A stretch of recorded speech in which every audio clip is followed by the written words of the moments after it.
I thought of happiness for me, and I really delved into when was I at my most happy. And you'd even spoken before, and you've sort of danced around it a little bit here, where you talk about there being challenging moments in your life, some of the Mm. most sort of objectively unhappy moments of your life, Mm. actually, in retrospect, can be some of the greatest times that you've had. And I think of my own personal journey in my life, and I thought, when was I really happy? When was I truly happy? And it was in those moments where there was an element of challenge. So I threw challenge as a sort of part of it, because I also brought the idea of flow into my idea of happiness, of being in this state of flow. And with that, you're joyful when you're in flow, right? You are joyful. It's something that you are enjoying it. But there is a challenge that's involved. There's something that's stimulating you. It feels like you're stretching, but you're not snapping. And then for me, there's an effort that goes with that. An Mm. effort. So it's this sort of like effortful effortlessness that kind of is this beautiful balance in a flow state, and a joyful experience. But all of that kind of doesn't really matter if you don't feel like you've got the capabilities to deal with it, to manage it, to get through it.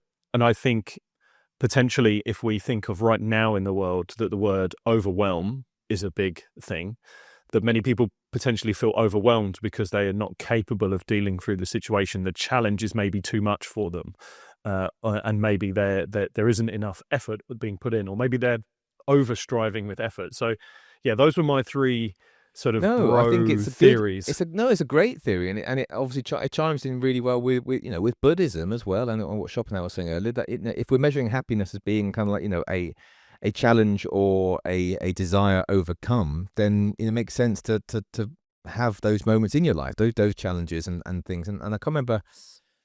There's a book called Homo Ludens, and there is a school of philosophy which argues that humans are one of the few species, or if not the only species, who invent challenges for ourselves to then overcome. There was a meme I saw only yesterday. It was like I think a Japanese game show where they were on a treadmill, and there were like these cutouts came up to them, and they had to jump up. And they had to jump up the trampoline to make the body shape to go through the cutout. Does that make sense? Yes, As I they're going 100% along, get what you mean. Yeah. and then the comment underneath it was that what other species create challenges that they can overcome in this way, and there's a degree of rule making. It's essentially it's like a game, isn't it? Like when we play Monopoly, or we make Snakes and Ladders, we have certain rules that we have to stick within, and we have to overcome it. And if we win, hooray, we win.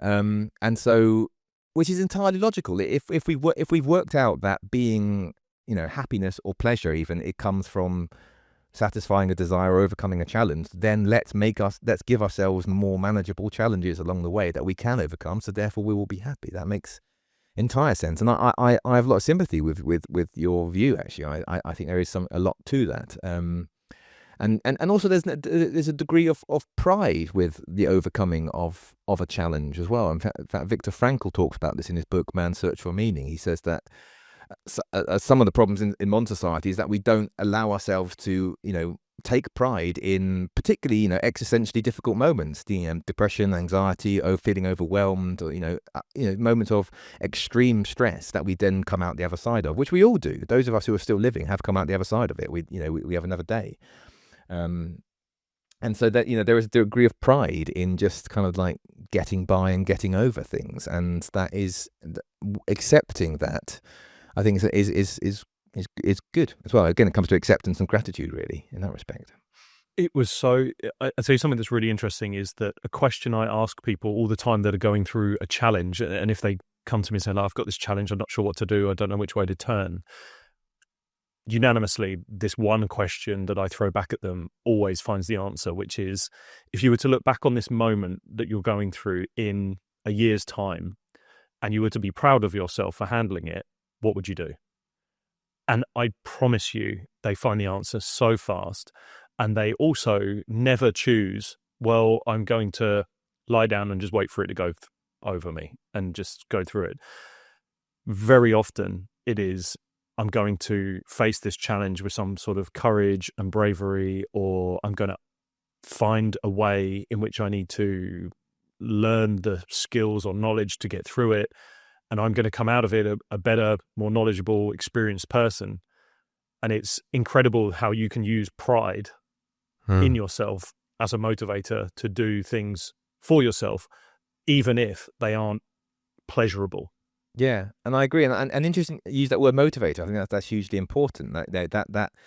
That catalyst, that invitation to often reframe a situation is very important. I have sympathy with the French existentialists in the respect who basically argue that we have an incredible power over our own life, more so than we even think. Not just in terms of getting out of bed and doing something or changing our life situation, but also in how we see the world and how we see ourselves and how we see what are the meaning in our life. And it sounds like, you know, what you're offering people there is an opportunity to reframe situations, and sometimes that reframing does open up a motivation to take control of those aspects of our lives. And you know, this is not new wisdom. The Stoics are talking about this as well. They talk about, you know, the idea that we do have control. You know, essentially you either have to accept what you can't change and change what you can.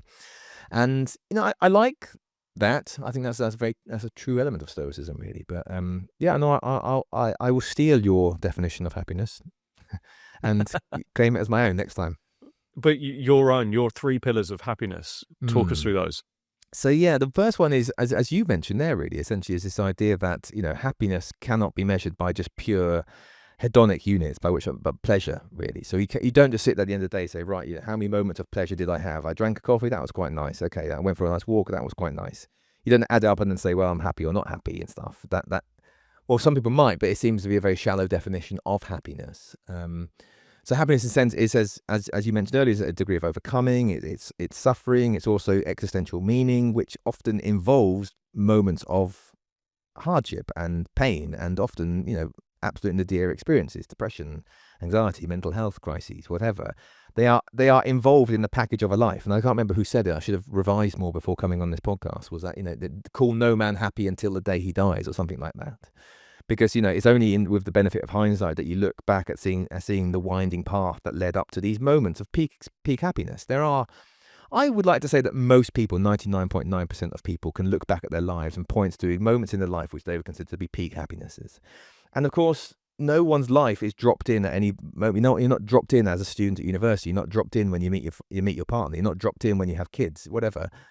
There is a path which leads to those moments. And so it's only when you look back can you see the path which led to those peak experiences. And if you say to somebody, I mean, often the case, it's particularly true of my life, I've got to be careful I don't project my own experience onto other people. But, you know, if you said to me, I would get rid of these hard parts of this path, the thorny parts, the marshy parts, the boggy parts, but it would mean that you don't have these kids. It would mean you don't meet your wife, or it would mean you don't, you know, meet those friends at university. Would you take it? For me, no. I mean, my deal with fate is okay, that I would take the hardship to bring up to those peak experiences. And so happiness cannot be measured by pleasure alone, but rather you know, essentially the journey, the package, which will involve hardship, which will involve, you know, a lot of suffering, I think. That's the first pillar. Sorry, did you want to come in on that? Well, only just as soon as you say that, and again, I've heard you speak about the many highways or the roads to happiness.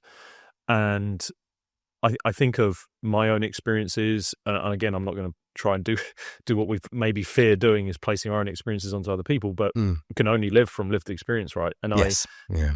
I think of the most proud moments of my life, everything that I'm proud of myself of doing and even becoming, and I don't say that in some sort of arrogant, overconfident way, is that it is through knowing that the challenges I overcame and the rocky roads that I went through have made me happy, were happy either at the end of them, during that journey.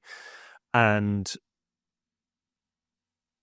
for me, just knowing that even in decisions I take moving forward, trying to seek more happiness, pleasure, that actually, if it's frictionful and it's got some sort of challenge into it, that I should probably lean into it, because I feel like at the end of it that it's going to pay off through past experience. But you don't know that at the time. And even this trip that I've got to Spain, right, I came here really without really knowing, and I didn't really know what it was going to hold for me, and I didn't know, but I leaned into my intuition on it, and my intuition was telling me more to come here, and I think it's going to pay off.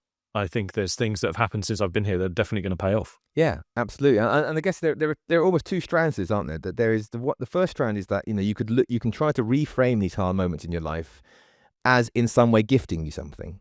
and that is often true. Sometimes it's not true. There are such things that, some things do break people and can cripple you or mentally and or physically maybe. But in most of the cases, what most people deal with, it gifts them something, some kind of fortitude, some kind of resilience, some kind of wisdom, some kind of deepening.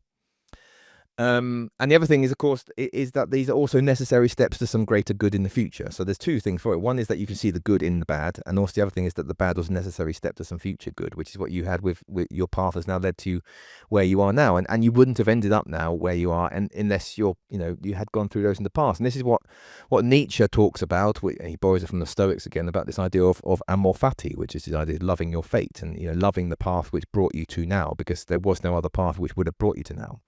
And if you don't like where you are now, then change your path in the future. That's still to be written. But the path up to now is you. And so you have to kind of accept that, and you should love it, is what Nietzsche said.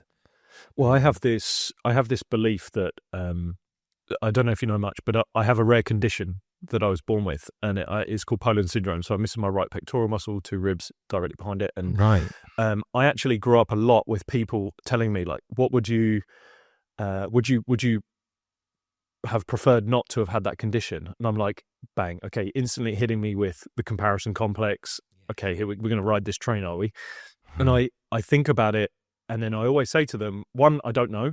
I'm not living in an alternate universe. But also, I could sit here with my condition and say everything that it ripped from me, or all of the opportunities that I didn't get because of if I hadn't had it. But I choose, and have actively chosen throughout my life, to go, what has it taught me? What has it given me? It's given me huge amounts of resilience. It's given me the ability to just find a way, literally find a way. If my body can't do something, I will find a way to do it. And so that has been able to divulge into other parts of my life.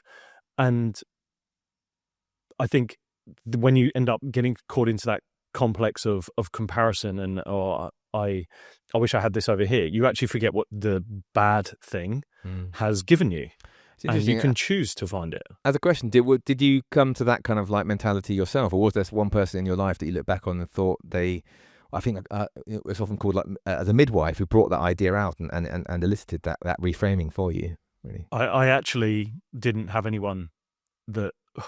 It's hard to say, actually. Maybe it was, but maybe it was like micro moments throughout my life. I don't think my parents were really good at not ever making it a thing.